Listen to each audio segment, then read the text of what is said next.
everybody, good morning and welcome back to Reaper Pro Tips with, well, I almost flubbed it, with me, your host, and disembodied hands, Quindy, Justin, and John, and come on, Kiki! You will now try to eat me! Yeah! Off, nope, we're done.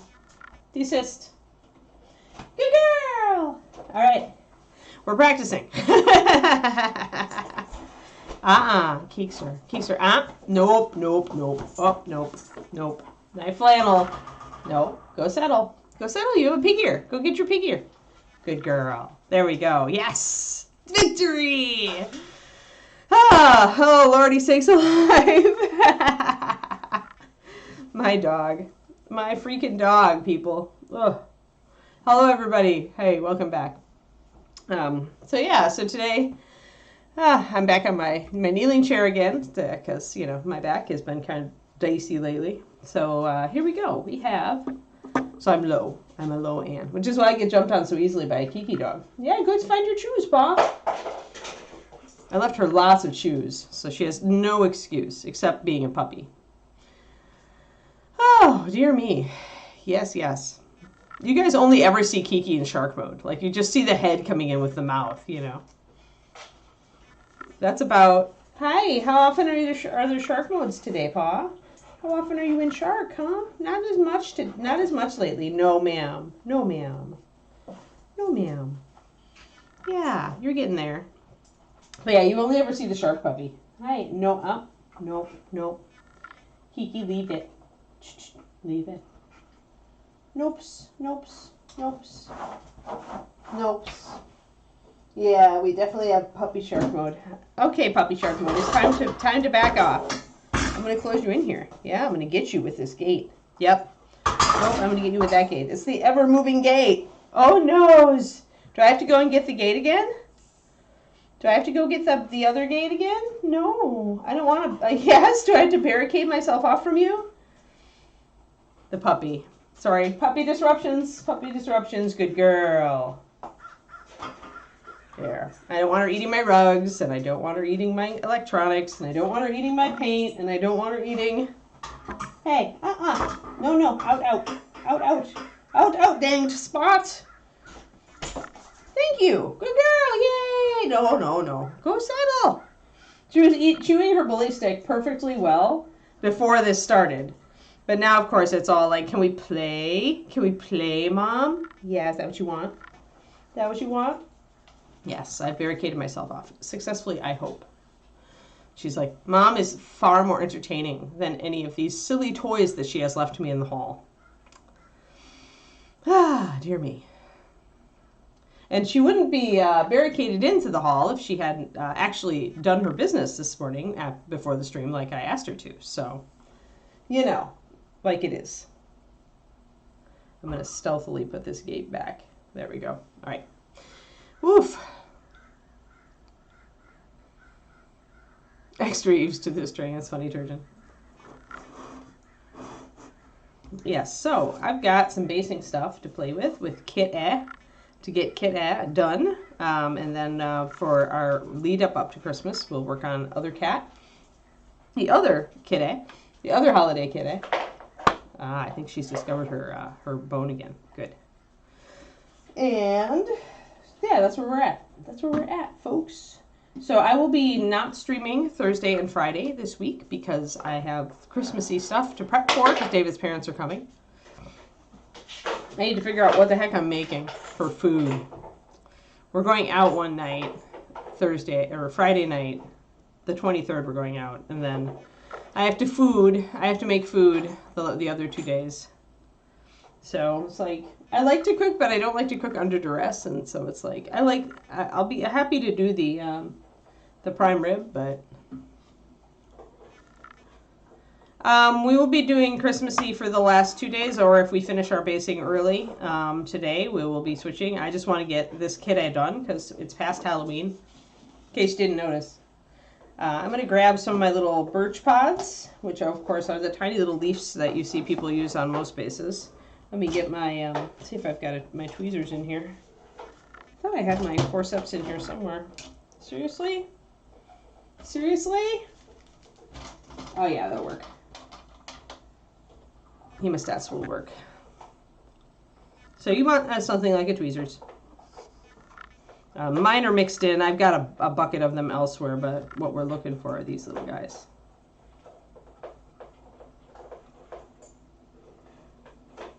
I thought the hemostat would work, but apparently it's not going to work. Grr! I'm just going to grab them. It's like, this is why David steals all my supplies. And then I'm like, grr! Folks, this is why he is getting his own freaking side cutters this week. Just saying. Just saying. Never passed Halloween there, huh? So I'm going to pluck out some of these little leaves. And, I don't remember if there's anywhere you can buy these. It seems like you should be able to. They actually occur naturally out here in the West and Upper West, Pacific Northwest. Just little birch seed pods. And they make great leaves because they look like maple leaves. I'm going to grab like 5. I have an entire like plastic thing of them, but I could not find it this morning, so. Yes, well, these are the best thing for tiny leaves. Pretty go. You can also get the leaf shape cutter from Green Stuff World. But in my opinion, these are a great, free natural product, at least free if you're in the right area of the country. In early fall, we get a ton of them here. And just removing the pieces of little flock and stuff that's mixed up in my basic mix. Oh, I think I got 5. Good. But yeah, birch seed casings are definitely, I think they go to. I always like them because they're not cookie cutter. Like when you use one of those leaf cutters, the problem is that unless you rough up some of the leaves or make them, like turn them, curl them, do different things with them, it's very evident that you're using a cookie cutter thing, right? Whereas with the birch seed pods, you get quite a variety of shapes, but they're all within the realm of leaf. And they are the right scale in general for big leaves in 25 millimeter. Yeah, that's good to know. Oh, dollhouse suppliers, that's good. Yeah. Yeah, so you can buy them, or you can pick them up, or you can, get your friends who live out here and collect them easily or live in a place that does collect them easily, like Cornico, to send you some. However you want, but there's my little leaves. And then I do want to build up, I do want a little bit of grass. And I was debating putting any real long tufts of grass in this, and I think I'm going to desist. I think I'm going to look for tufts that are longer instead. I always use brown tufts for like cemeteries and stuff like that. I tend to highlight them from there. You could also use, you can always use the dark green tufts because I think either of these would be acceptable. One second, let me look at all of my basing crap in here. So you could use a really dark green static grass like that because you could just dry brush it from there. Or you could use the ever popular one I love is burnt grass, which is the brown kind of dead looking grass. This is the good stuff. And I may actually use the actual grass instead of the tufts today. Because I like the actual grass. And I need something or other. I need a thing to put that in. I'll just use the lid of my basing container. Kiki has discovered her bully stick. Good, excellent. So I usually, if I'm going to base with loose stuff of any sort, and I know, you know what? Let me go get my I want to go get my tweezers from the other room. I want to steal them back from David, just so I have everything I need to put the leaves in place as well. 1 second. Good girl.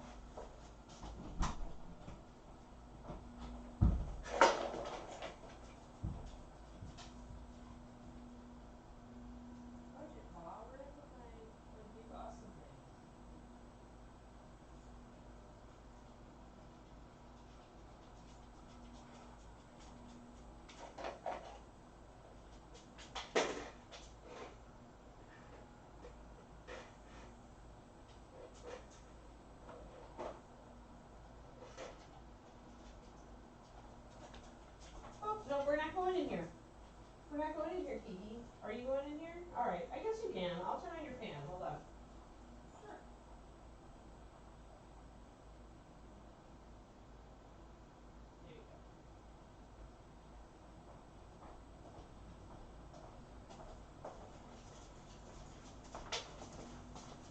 There you go. You can go into the other room if you want. That's fine. Or you can hang out with me. You know, I've got 2 pairs of fancy, super fancy, like medical forceps kind of tweezers, and they always go running away. And I end up just using my side cutters, which is very silly. Yeah, Keeks. Where did all my good stuff go, huh, Keeks? Did you eat it? All right, so the 2 types of different tufts I would use if I were going to use any. There's the Highland tuft and the Swamp tuft. And the Highland tuft is very much a burnt grass color. It's a brown, as you can see, which I like. And then the Swamp tuft is the greenish, but it's a very, like, washed out green and easy to dry brush. So this tuft would go very well with our greenish Molden stuff that we did. So if we wanted to use tufts, we could do that. Or we could use the burnt grass color. Now the burnt grass color is a little bit different from the grass tufts, the Highland tufts. Highland tufts, you can see, are a lot warmer, more tan, and this is a lot more muted, which is why I like this for a dead grass color.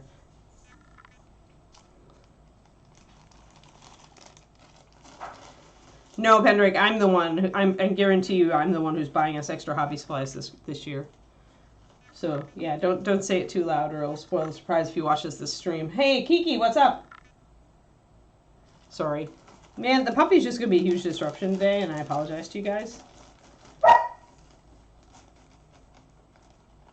She's now in the other room barking at something mysterious, and sadly, that means I probably have to cage her in here. What are you doing? Gonna bark at your pig ear? All right, you're fine, as long as you don't, like, no eating things on Daddy's side of the room. We're getting to the point where we can let her loose the majority of the time, but there are still moments, and I don't totally trust her in there. I think I want her out in the hall, because otherwise she has a chance to go to the bathroom. And, hey, Pa, come on. Yeah, we're gonna get out of this room.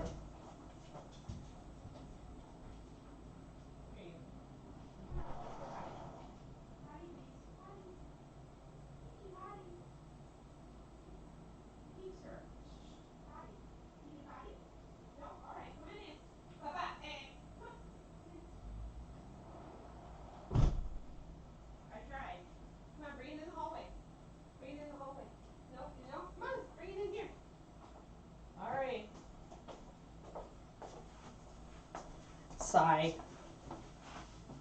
I give up. She was barking at her pig ear, which apparently offended her by not being immediately in front of her, because Kiki. So yeah, so this is what I typically do if I'm using with loose static grass. I just get one of my container lids that I've got hanging out. And then we have to figure out where we're going to put it. So let's use this grass. And of course my glue would be in the other room too, which I promptly just walked away from. Because geez guys, seriously, it's a Monday. Monday, Pa. It's Monday.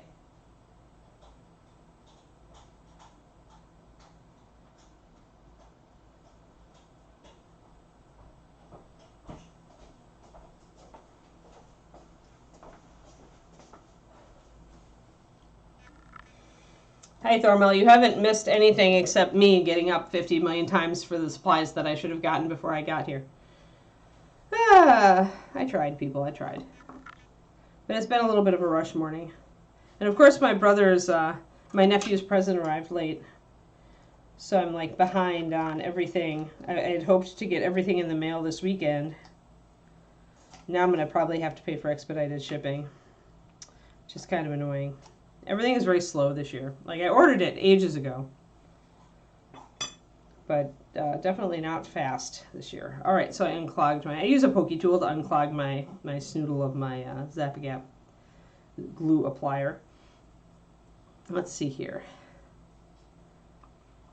So I like to put grass